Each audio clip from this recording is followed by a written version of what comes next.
नमस्कार, नादिर टीवी में आप सभी का स्वागत है और मैं हूं आपके साथ नैन्सी शर्मा। आपका शहर आपकी खबर में आप सबका स्वागत है और आज हम बात करेंगे बहराइच, कानपुर, देहात और कोरबा की, जहां उठाएंगे इन शहरों के आज के बड़े मुद्दे और जानेंगे ग्राउंड जीरो से हकीकत को। तो चलिए शुरू करते हैं आपका शहर आपकी खबर। और सबसे पहले बात करेंगे हम आज बहराइच की, जहां हिंसा के दौरान 50 से ज्यादा घरों में तोड़फोड़ की गई है, जिसके बाद पूरे जिले में सन्नाटा फैला हुआ है।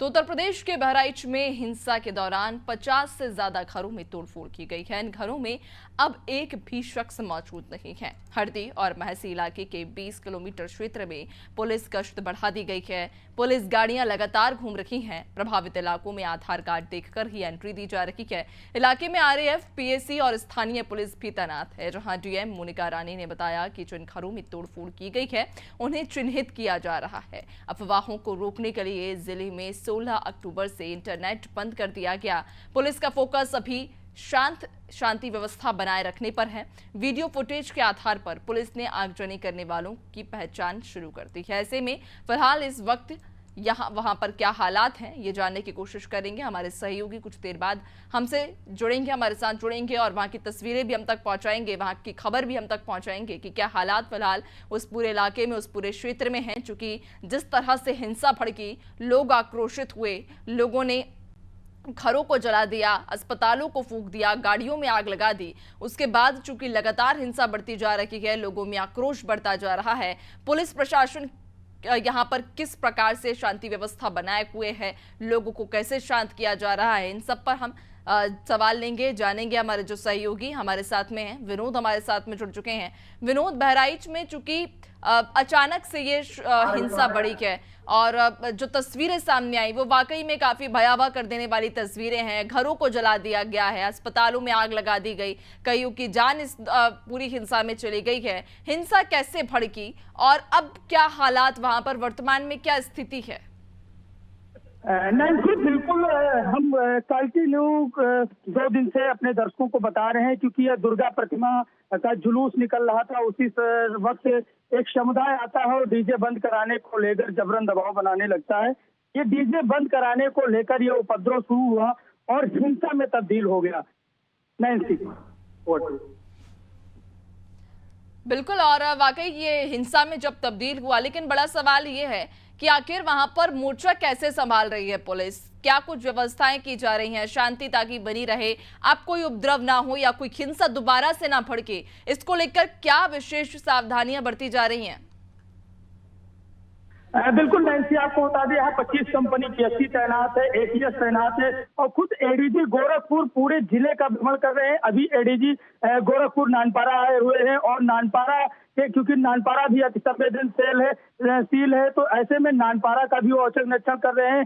प्रत्येक थानों की वो अपडेट ले रहे हैं। हर सर्किल में वो अधिकारियों से बात कर रहे हैं, थाना अध्यक्षों से बात कर रहे हैं कि आपके यहाँ की क्या स्थिति है। ऐसे में पूरा जिला तो अभी शांत है, हर तरफ शांति व्यवस्था कायम है और प्रयास पुलिस यही कर रही है, क्योंकि मुख्य आरोपी जो सलमान है उसकी खोज कर रही है, एटीएस भी खोज कर रही है, बहराइच पुलिस भी खोज कर रही है, क्योंकि मुख्य आरोपी जो सलमान बताया जा रहा है जिसने गोली चलाई है, तो अभी सलमान की गिरफ्तारी नहीं हो पाई है। 25 से 30 लोगों की गिरफ्तारी बताई जा रही है। 9CO2 बिल्कुल, और अगर हम बात यहाँ पर गिरफ्तारियों की करें, चूंकि जिस तरह से आप कह रहे हैं कि यहाँ पर चूंकि एक समुदाय आया और उस समुदाय के द्वारा डीजे बंद करने को लेकर जब बात कही गई तो इस मामूली सी बात को लेकर विवाद छिड़ा और ये विवाद हिंसा में तब्दील हो गया। हिंसा इस प्रकार भड़की कि कई लोगों को अपनी जान गंवानी पड़ी, जबकि आर्थिक नुकसान भी कईयों को यहाँ पर उठाना पड़ा है। गिरफ्तारी की यदि बात करें तो पुलिस ने अब तक कितने लोगों की गिरफ्तारी की है और कितने लोग अभी जिन पर नामजद एफआईआर दर्ज की गई है या जिनकी तलाश जारी है? क्या कोई स्पष्ट आंकड़ा सामने आ पाया है? क्या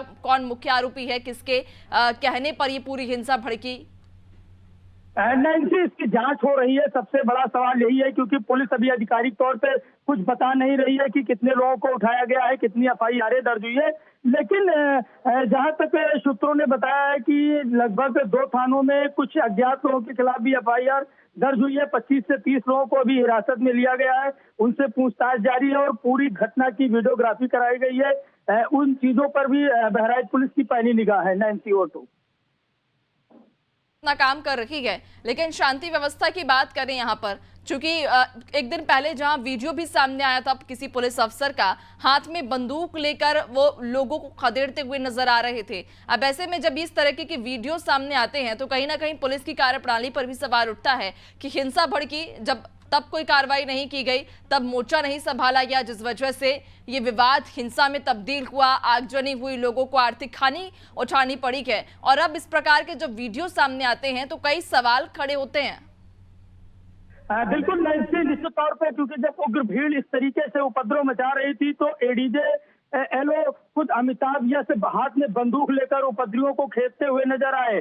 उनके साथ में कमिश्नर, डीआईजी, डीएम, एसपी सभी लोग उपद्रवियों को खेद रहे थे, आंसू गैस के गोले छोड़े जा रहे थे कि किसी तरीके से इन उपद्रवियों पे कंट्रोल पाया जा सके। अभी तो खैर स्थिति कंट्रोल में है, लेकिन सबसे बड़ा सवाल जो गांव के लोग हैं उनके मन में आज भी जहन में, हमने भी अभी कई लोगों से बात की तो लोगों का कहना है कि आरोपी इंस्पेक्टर जिसने लाठीचार्ज की, सबसे पहले विवाद वहीं से खड़ा हो गया क्योंकि ये भीड़ उत्तेजित हो गई। लोगों का कहना है कि इंस्पेक्टर ने सीधे लाठीचार्ज कर दी, सीओ ने लाठीचार्ज कर दी।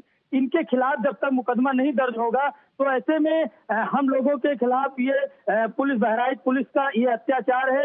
आज पीड़ित परिवार मुख्यमंत्री से मिला है, वहां जाकर मुख्यमंत्री से इस पूरी घटनाक्रम के बारे में पीड़ित परिवार ने शिकायत की है। अब देखने वाली बात होगी कि आखिर मुख्यमंत्री योगी आदित्यनाथ या डीजीपी स्तर से क्या कार्रवाई की जाती है। ये तो अभी सवाल भविष्य के गर्भ में है। नैन्सी, आखिरकार क्या कुछ कार्रवाई की जाती है। लेकिन अगर उस पूरे इलाके की हम बात करें या उन क्षेत्रों की बात करें जिन क्षेत्र में, जिन इलाकों में हिंसा भड़की है, क्या वहां पर छावनी में उन इलाकों को तब्दील किया गया है? क्या पुलिस फोर्स वहां पर तैनात की गई है? क्या माहौल है वहां पर, क्या स्थिति है फिलहाल? बिल्कुल नैन्सी, अगर बात की जाए तो महाराजगंज के 5 किलोमीटर 6 किलोमीटर के एरिया में बहराइच पुलिस, पीएससी और एटीएस के जवान ही नजर आ रहे हैं। हर तरफ आसपास के जितने भी गांव है, लगभग 10 से 12 गांव है, वहां पर पीएससी के जवानों को तैनात कर दिया गया है। गांव में शांति व्यवस्था कायम रहे, इसको लेकर जो गांव के संभ्रांत लोग हैं उनसे भी संवाद हो रहा है। उनको समझाया जा रहा है कि लोग किसी के बहकावे में ना आए। इसको लेकर बहराइच में पूर्ण रूप से इंटरनेट की सेवाएं अनिश्चितकालीन के लिए बंद कर दी गई है। नैन्सी, बिल्कुल, यानी कि पुलिस ने अब मोर्चा संभाल लिया है और अब इंतजार रहेगा कि आखिरकार उन आरोपियों पर, उन हुड़दंगियों पर क्या कुछ कार्रवाई की जाती है। बहुत शुक्रिया आपका जानकारी साझा करने के लिए। चलिए और अब बात करेंगे कानपुर देहात की, जहां फैक्ट्रियों से फैल रहा प्रदूषण लोगों के लिए परेशानियों का सबब बन गया है।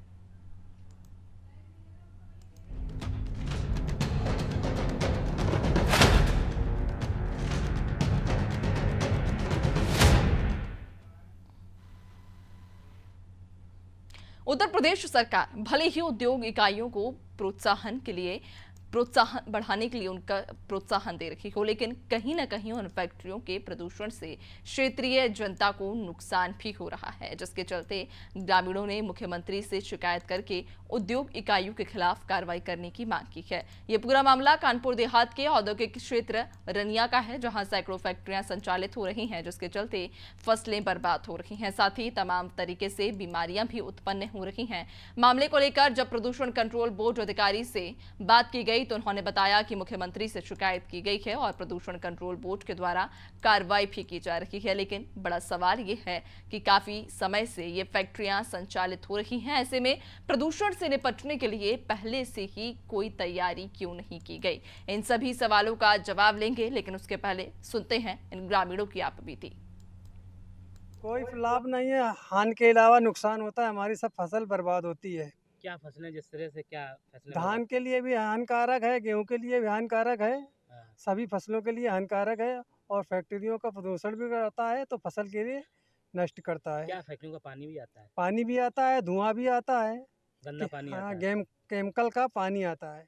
दिक्कत का गंदा पानी आवत है, फैक्ट्री में गंदा पानी आता आऊगा। है? ये कपड़ा वाली है, फंटियर है, हम्म, इनका सब गंदा पानी तो सब हो रहा है। अच्छा, कपड़े वाली फैक्ट्री का क्या नाम है? एडमोटेक। एग्मोटेक और फ्रंटियर है। और कई सारी कंपनियां हैं। हाँ। लगभग कितने किसानों की खेती का बर्बाद हो जाती होगी? अब सारी है जितनी लगभग का 50 आदमी के वही खेती सब यही है। कोई अधिकारी नहीं सुनता है। हम्म। कितनी खेती आपने बटाई पे की थी? 4 बीघा। 4 बीघा। हाँ, क्या हालत है? सड़ गया, सूखे निकाले पर तू बेकार हो गई। और सड़ गया वो, खर्चा पानी फैक्ट्री का। फैक्ट्री का पानी आता है? हाँ, अच्छा, और क्या दिक्कत होती है? और कोई पानी का दिक्कत है, क्या है? पानी की दिक्कत होती है। हाँ, वो सड़ जाता पानी। पानी सड़ जाता, फसल बर्बाद हो जाती। और का करीब रायपुर से रनिया तक के क्षेत्र में जल प्रदूषणकारी सभी इकाइयों का निरीक्षण किया और उनके सैंपल कलेक्ट किए थे। उनके जो शुद्धिकृत प्रवाह निस्तारित करते हैं, उसके तहत हम लोगों ने करीब 8 से 10 इकाइयों पर कार्रवाई की है। उसमें पर्यावरणीय क्षतिपूर्ति और कारण बताओ नोटिस जारी किया जा रहा है उन उद्योगों को जिनमें जिनके सैंपल प्रयोगशाला से जो जांच कराई गई थी उसमें फेल हो गए थे वो सैंपल।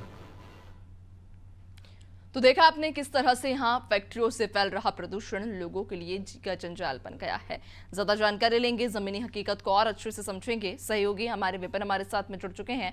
विपिन, यहाँ कहा जा रहा है कि जो फैक्ट्रियों से निकल रहा है प्रदूषण वो लोगों के लिए अब परेशानियों का सबब बन रहा है।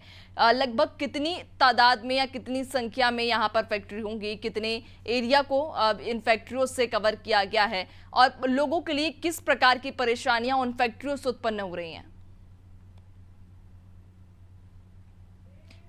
विपिन, आपकी आवाज नहीं आ पा रही है। विपिन, आप अपने डिवाइस को अनम्यूट कीजिए।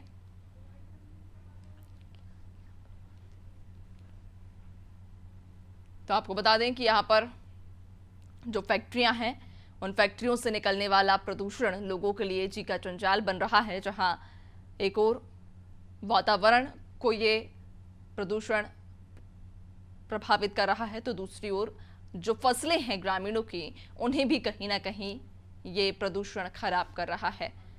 और एक बार फिर हमारे सहयोगी विपिन हमारे साथ में जुड़ गए हैं। विपिन, यहाँ लोगों को किस तरह की समस्याओं का सामना करना पड़ रहा है? लोगों का कहना है कि जो फैक्ट्रियों से प्रदूषण निकल रहा है उसकी वजह से काफी परेशानियां हो रही हैं।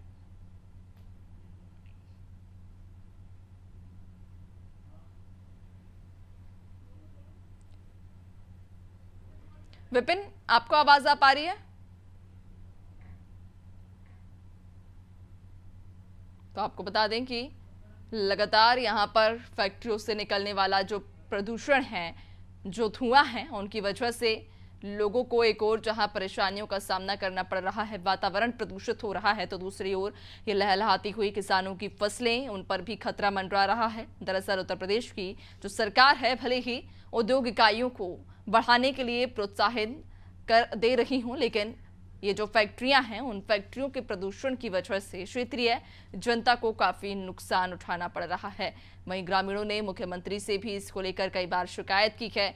उद्योग इकाइयों के खिलाफ कार्रवाई करने की कई बार मांग की गई, लेकिन अभी तक उनकी मांगों पर या उनकी परेशानी पर ध्यान नहीं दिया गया। ये पूरा मामला है कानपुर देहात के औद्योगिक क्षेत्र रनिया का, जहां सैकड़ों फैक्ट्रियां संचालित हो रही हैं, जिसके कारण जो फसलें हैं किसानों की वो बर्बाद हो रही हैं और तमाम तरीके की जो बीमारियां हैं वो भी अब उत्पन्न हो रही हैं, जिसके कारण लोग बीमार हो रहे हैं, जहां उनकी फसलें भी बर्बाद हो रही हैं। हालांकि मामले पर अब प्रदूषण कंट्रोल बोर्ड अधिकारी से जब बात की गई तो उन्होंने ये बताया है कि मुख्यमंत्री से इसको लेकर शिकायत की गई है और प्रदूषण कंट्रोल बोर्ड के द्वारा कार्रवाई भी की जा रही है। ज्यादा जानकारी लेंगे, एक बार फिर सहयोगी विपिन हमारे साथ में जुड़ गए हैं। विपिन, कहा जा रहा है कि यहाँ पर जो फैक्ट्रियां हैं उन फैक्ट्रियों से निकलने वाला प्रदूषित धुआं वातावरण को भी जहाँ एक ओर प्रदूषित कर रहा है तो दूसरी ओर किसानों की फसलें भी बर्बाद हो रही हैं। आपको बताना चाहेंगे कि पूरा मामला कानपुर देहात के औद्योगिक क्षेत्र रनिया का है, जहां लगभग यहाँ सैकड़ा फैक्ट्रियां हैं। जो सबसे बड़ी बात आपको बताना चाहेंगे, जो यहाँ के एमएलसी हैं उन्होंने इस चीज का मुद्दा उठाया और मुद्दा उठा के मुख्यमंत्री योगी आदित्यनाथ ने इन फैक्ट्रियों की शिकायत की गई। उसको लेकर जब पूरी तरह से शिकायत की गई तो प्रदूषण कंट्रोल बोर्ड ने जरूर कार्रवाई करने की बात कही है। बिल्कुल, और वाकई चूंकि अब जब कहा जा रहा है कि इस मामले पर कार्रवाई की जाएगी और जो लोगों की समस्या है उसका हल भी निकाला जाएगा, देखने वाली बात रहेगी अब आखिरकार कब तक लोगों को यहां पर इस परेशानी से जूझना पड़ेगा। बहुत शुक्रिया आपका जानकारी साझा करने के लिए।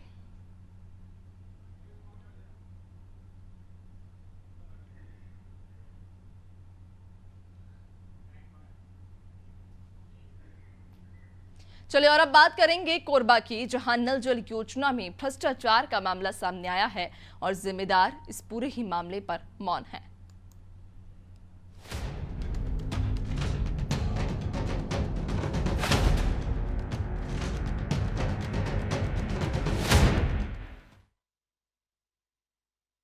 योजना के कार्यों में व्यापक स्तर पर भ्रष्टाचार हुआ है।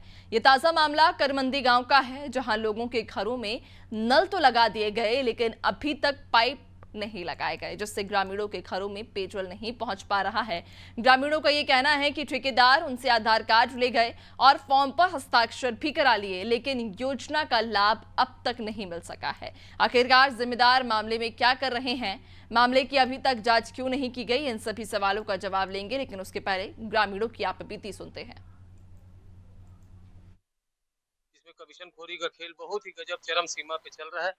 जैसा कि करमंदी गांव में और ऐसे कई गांव हैं जहां पे लाइन का कनेक्शन पूरा किया नहीं गया है, लेकिन बेचारे भोले भाले ग्रामीणों से उनका आधार कार्ड लेकर उनसे साइन करवा लिया गया है कि वहां काम पूरा हो चुका है, ताकि ठेकेदार का बिल निकाला जा सके। क्योंकि मैं आपके माध्यम से सबको ये ज्ञात कराना चाहूंगा कि जो भी इसमें टेंडर हो रहे हैं, ये जांच का विषय है कि अबव में टेंडर कैसे जा रहे हैं, जबकि हर विभाग में बिलों में टेंडर जा रहे हैं। उसके बावजूद भी इस विभाग में अबव में टेंडर जा रहे हैं, काम पूरा नहीं हो रहा है। सड़क को अलग अलग ये लोग खोद कर जिस हिसाब से रिपेयरिंग करना उसमें SOR में दिया गया, उस हिसाब से रिपेयरिंग नहीं कर रहे ठेकेदार। आखिर ये किसके शहर पे चल रहा है? और यहाँ पे हम करमंदी में पटेल भाई के यहाँ पहुंचे और वहाँ पे देखे कि ये नल जल योजना के तहत लगाया गया ये नल है। साथ ही साथ इसमें लगा तो दिए गए हैं, लेकिन टूटी लगाना भूल गए ठेकेदार और जिला प्रशासन के अधिकारी भी इस ओर जो है ध्यान नहीं दिए। हमें किसान भाई ने बताया कि नल जल योजना तो घर पे लगा दिए हैं नल, लेकिन यहाँ पे गड्ढा खोद के सिर्फ कनेक्शन यहीं तक का है, बाकी कनेक्शन पाइपलाइन देना ठेकेदार भूल गए हैं। या कर सकते हैं यहाँ पे लगा के सिर्फ वो एक खाना पूर्ति अपने तरफ से किए हैं, लेकिन जिला प्रशासन और नल जल PHE विभाग के अधिकारी क्या कर रहे हैं यहाँ पे? ठेकेदार की मनमानी या उनको जिला प्रशासन और PHE विभाग पूरी छूट दे के रखे हुए कि आप भराशाही करो। हम बात करेंगे यहाँ पे जो किसान भाई हैं उनके घर पे जिनके हम पहुंचे हुए हैं। क्या नाम है आपका? भगवान प्रसाद पटेल। पटेल जी, आप बताइएगा कि आपके यहाँ जो नल जल योजना के तहत जो नल लगाया गया है, कब से लगाया गया है और क्या स्थिति है उसकी? लगभग 2 साल हो गया लगे हुए, अभी तक पाइप कनेक्शन नहीं हो पाया है, न ही उसमें पानी आ रहा है। ठेकेदार क्या बोलकर लगाया है उसको? ठेकेदार बोले हैं कि मतलब कंप्लीट हो जाएगा, फिर उसके बाद पानी दे दिया जाएगा, लेकिन अभी तक पानी की नहीं आ पाया, यहाँ तक पहुँच नहीं पाया। और ठेकेदार इसके बाद में आप लोगों से क्या क्या दस्तावेज लेकर गए हैं? आधार कार्ड वगैरह दस्तावेज करवा लिए हैं। तो निश्चित तौर पे आप देख सकते हैं कि किस प्रकार से ठेकेदार के यहाँ भर्राशाही देखने के लिए मिल रही है कि मतलब काम पूरा करने से पहले ही हितग्राहियों से आधार कार्ड और कुछ दस्तावेजों में साइन भी करा लिए हैं। निश्चित तौर पे जिला प्रशासन और PHE विभाग कोरबा की घोर लापरवाही यहाँ पे साफ सीधी बात नजर आ रही है। तो करमंदी गांव में जहां लोगों के घरों में नल तो लगाए गए हैं, लेकिन उस नल में आने वाला पानी अभी गायब है, क्योंकि कहा जा रहा है कि इस योजना में भ्रष्टाचार किया गया है, जिस वजह से जो नल है नल लगा दिए गए लेकिन पाइपलाइन नहीं लगाई गई, जिसके कारण अभी तक उन नलों में से पानी नहीं आ पा रहा है। ज्यादा जानकारी लेंगे जो सहयोगी हैं चंद्र कुमार हमारे साथ में जुड़ चुके हैं। चंद्र कुमार, नल जल योजना में कहा जा रहा है कि जमकर भ्रष्टाचार हुआ, लोगों के घरों में नल तो लगा दिए गए लेकिन उस नल में से आने वाला पानी गायब है। जी नहीं, मैं बताना चाहूंगा कि कोरबा जिला में सभी ब्लॉकों में यही स्थिति है। नल जल योजना के तहत जितने भी घरों में पानी लगाए पाइपलाइन बिछाए गए हैं, बहुत ही कम लोगों के यहाँ है जो पानी उससे मिल पा रही। सिर्फ शहरी क्षेत्रों को छोड़ करके बाकी जितने भी ग्रामीण क्षेत्र हैं सभी जगह जो है पानी की किल्लत है। और उसी पानी की किल्लत को देखते हुए केंद्र सरकार ने सभी ग्रामीणों को नल जल योजना के तहत उनको घर पे पानी मिल जाए, इस योजना के तहत जो है नल जल योजना की शुरुआत की थी। लेकिन जिला प्रशासन के द्वारा या PHE विभाग के द्वारा कहा जाए तो इसको पूरी तरह से भ्रष्टाचार की बलि के रूप में चढ़ाया जा रहा है। भ्रष्टाचार इसमें पूर्ण रूप से खेला जा रहा है। ग्रामीणों को पानी एक बूंद अभी तक नहीं मिल पा रही। लेकिन देखा जा रहा है कि उनके हितग्राहियों से जो है आधार कार्ड के अलावा उनके जो भी संबंधित दस्तावेज हैं उस पर साइन करा लिया जा रहा है, क्योंकि क्या उनको यह लग रहा है कि कहीं उनका बिल न रुक जाए। लेकिन कहीं ना कहीं जिला प्रशासन और पीएचई विभाग के जो अधिकारी हैं ठेकेदार को पूरी तरह से भ्रष्टाचार करने की पूरी छूट दे रखे हैं। हालांकि जो है टेंडर की अगर बात करें तो टेंडर जो है लाखों का भी है, करोड़ों का भी टेंडर है, लेकिन इसमें देखा जा सकता है कि इसमें एबोक में ही काम लिया जा रहा है, इसमें कोई बिलों पे काम नहीं लिया जा रहा है। लेकिन कहीं ना कहीं ठेकेदार और जो संबंधित अधिकारी हैं पीएचई विभाग के, इनके भी जो एक बड़ी साठगांठ नजर आ रही है। जी नैन्सी, बिल्कुल, यानी कि साठगांठ कहीं ना कहीं नजर आ रही है, जिसकी वजह से जो लोग हैं वो परेशान हो रहे हैं। जो पात्र हितग्राही हैं वो इस योजना का अब तक लाभ नहीं ले पा रहे हैं। बहुत शुक्रिया आपका जानकारी साझा करने के लिए। तो आपको बता दें कि कोरबा में जहां नल जल योजना के तहत लोगों के घरों में नल तो लगा दिए गए हैं, लेकिन जिस पाइपलाइन से उनके घरों तक पानी पहुंचाना चाहिए या जिन पाइपलाइन से उनके घरों तक पानी पहुंचेगा वो पाइपलाइन फिलहाल गायब है। हालांकि देखने वाली बात रहेगी कि आखिरकार अब इस योजना को धरातल पर कब तक उतारा जाता है। फिलहाल इस खास बुलेटिन में आपका शहर आपकी खबर में इतना ही। बने रहिए नादिर टीवी के साथ। नमस्कार।